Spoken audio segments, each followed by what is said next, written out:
What is it about some moments in our lives that cause us to call everything into question? About 2 years ago, I thought I had the perfect job. I thought I had the perfect life. I was working hard to establish my career so that my family would be taken care of. I was doing what a lot of us do. I was going into work early, leaving late, and then rushing home for some quick family time before sitting in front of the computer and working hard into the night. I was working weekends because, well, I had to get all of the job done. I had convinced myself that I wasn't a workaholic. I was a super mum, the new breed of 24-hour woman. I was working so hard that at first I didn't notice it. I didn't notice the lump that had started making a home for itself in my mouth. Well, maybe I did notice it and I just chose to ignore it. It wasn't until I had somewhat of a pronounced lisp that I decided it was probably time I had it checked. Now, as I sat back in the dentist chair, I realised that my life had probably changed when I heard the dentist gasp. Now, you know when a medical professional gasps that the next thing out of their mouth is probably not going to be good news. Now, I remember every moment of walking out of the dentist office that morning, but particularly I noticed the thoughts that were streaming through my head, ones of my family and my friends. There was not one thought about work. Now, within the month, I had quit my job. I'd made the radical decision to take extended time off work. I had decided to focus on myself, my health, my family, and to try and understand where my life had gone wrong. Now, it was not long after this that I came across an old journal in my home. It was one that I'd written in late 1999 as part of a backpacking trip through Europe. It was one of those trips you take as a 20-something-year-old to find yourself. Now, I noticed that I'd posed myself some questions before going on the trip, ones that I was going to answer along the way. Things like, what do I want to do with my life? What's been my greatest mistake? And if I were to die tomorrow, how would I want to be remembered? Now, at the time, I thought I was being very deep and meaningful. I look back on that serious young woman who thought she was going to find herself in the meaning of life. Now, that didn't happen. But as I sat there leafing through the journal, I found an entry about halfway through where I'd actually sat down during the trip and taken time to answer those questions. And reading it 15 years later resonated with me. I realised that as a 20-something-year-old, I had set myself a life path. So what did I write? I wrote that I wanted to be remembered by loved ones as living a full life. Someone who had spent time building the connections with the people in my life, my family and friends, and that had been my priority. I wanted to practice kindness, gentleness and compassion, not only with myself, but also with the people in my life. Now, as I sat there reading this entry, I realised the life path I'd set for myself some 15 years previous, I'd strayed off. I realised I'd been living my CV, not my eulogy. Now, in taking time away from work, it's allowed me an opportunity to reflect on the work I do as a clinical psychologist and the people I see. Now, as a psychologist, my job is primarily a change agent for people. I help people make the required changes in their life for the better. I see people every day in a great deal of psychological and emotional pain.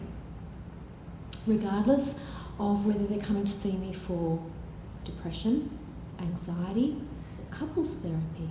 The underlying motivator tends to be pain. Now, as a psychologist, I have an ethical obligation only to use those treatments with an evidence base. And for most of the difficulties I see, for most of the people I see, that treatment is cognitive behaviour therapy, or CBT. Now, the aim of CBT is to help a person change the behaviours and the thoughts underlying their difficulties so that they can feel better. And let's face it, everyone who comes to see somebody like me wants to feel better. But I'm sad to say that not everyone is helped.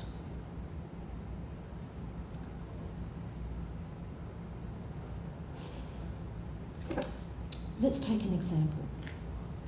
One study that looked at 100 studies of CBT found that 16% of people who are offered treatment don't even take it up. And of those who do start treatment, over a quarter then drop out before the treatments had a chance to be effective. Also, CBT only has about a medium effect size when implemented properly. Now, there may be any number of underlying reasons for this, but invariably the one I see in my practice is a person's motivation to change. Now, I may have the best evidence-based therapies to help someone with an anxiety disorder, an addiction, or to help a couple save their marriage. But unless the person is motivated to try my suggestions and stick to them, I've done them little lasting good. Now, as a psychologist, I understand that I ask people to do difficult things. I ask them to change. And I know change is difficult, it's confronting, it's uncomfortable. If change were easy, there'd be no failed diets, we'd all sleep better, our New Year's resolutions would stick. So sometimes maybe it's just easier to stay the same, to remain with that status quo, to not face that unknown. Tony Robbins puts it this way: change happens when the pain of staying the same is greater than the pain of change. So it seems as though we know how to change. What seems to be missing from the equation is why. Why should a person change? Now, often when I ask my clients why they feel change is necessary, they'll tell me that it's to avoid something. I don't want to feel depressed anymore. I want to stop procrastinating. I want to stop fighting with my partner. Now, perhaps this is part of the problem, that too often we're motivated by a sense of fear, regret, or guilt. A meta-analysis that actually looked at 129 different studies of behaviour change strategies found that the least effective strategies were those that evoked a sense of fear or regret in the person attempting to make the behaviour change. So in effect, it seems as though not only are we unclear about why we need to change, we may be motivated by the wrong things. A long time ago, Mark Twain said this: "I can teach anybody how to get what they want out of life. The problem is, I can't find anybody who can tell me what they want."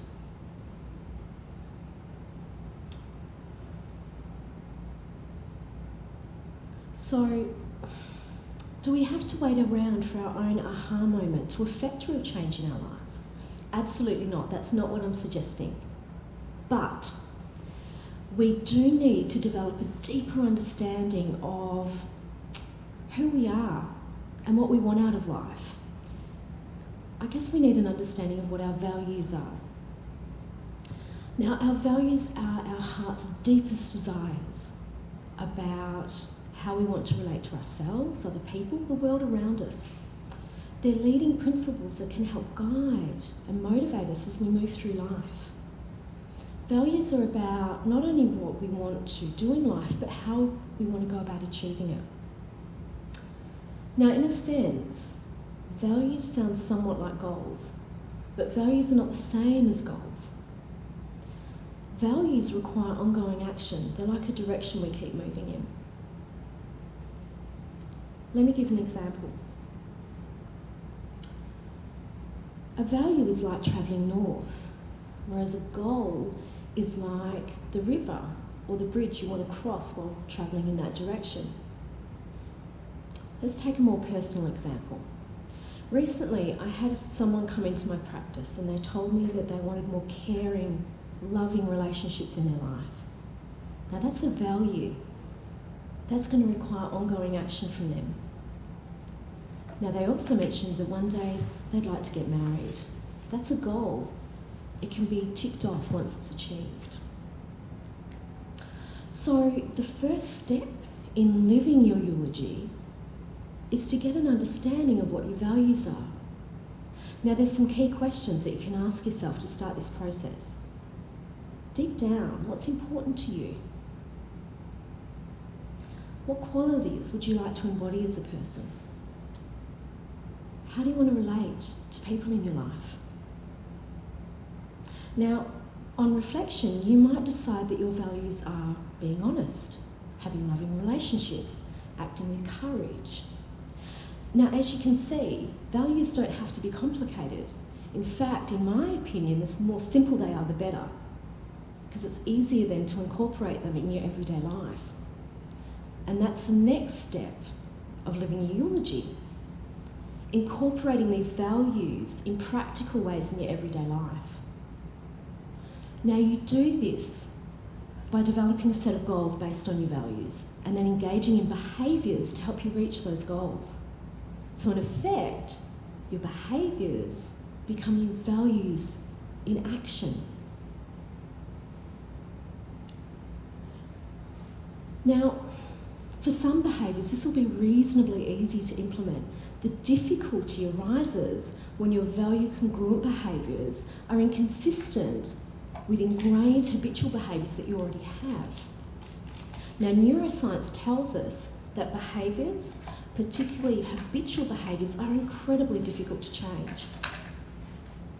So how do you break a bad habit when it's interfering with a new behaviour? Neuroscience provides us with two clues. The first is that habits are triggered. They're triggered by cues, situations, and events. The second is habits are persistent. So how do we break a bad habit if it is interfering with our value congruent behaviour? Research shows us that one of the most effective ways of doing this comes from a centuries-old practice found in a range of Eastern philosophies. It's called mindfulness. Mindfulness is about paying attention in the present moment with openness, flexibility, and curiosity. It's what John Kabat-Zinn calls the art of conscious living. A simple definition of mindfulness is paying attention in a particular way, on purpose, in the present moment, and non-judgmentally. Research on mindfulness is finding that with focused attention and mindful action, you can push through resistance and start to rewire some of these habitual behaviours. So the next step is starting to pay attention carefully to when, what, where and why a habit might be triggered. Once you're aware of the trigger, the trick is to consciously and mindfully replace that habit with the new value congruent behaviour. Now, mindfulness can also help you to stay on track with your eulogy. You can ask yourself some questions like, is this behaviour helpful? Is this thought helpful? In this moment, am I living my eulogy? Overall, am I leading a value-directed life? Now, with all this talk about a meaningful life, I'm sure at least some of you are reminded of the iconic Monty Python movie, The Meaning of Life. The final message of the movie is very relevant to the talk I've been giving today, and the message itself is beautiful in its simplicity. It goes like this: try and be nice to people. Avoid eating fat. Read a good book every now and then. try and get some walking in. And importantly, try and live in peace and harmony with people of all creeds and nations. It sounds so simple, doesn't it? So my challenge to you all today is this. Whatever your meaning of life, whatever you want to be remembered for, embrace it now. Live it now. Because really, if not now, when? How will you live your eulogy? Thank you.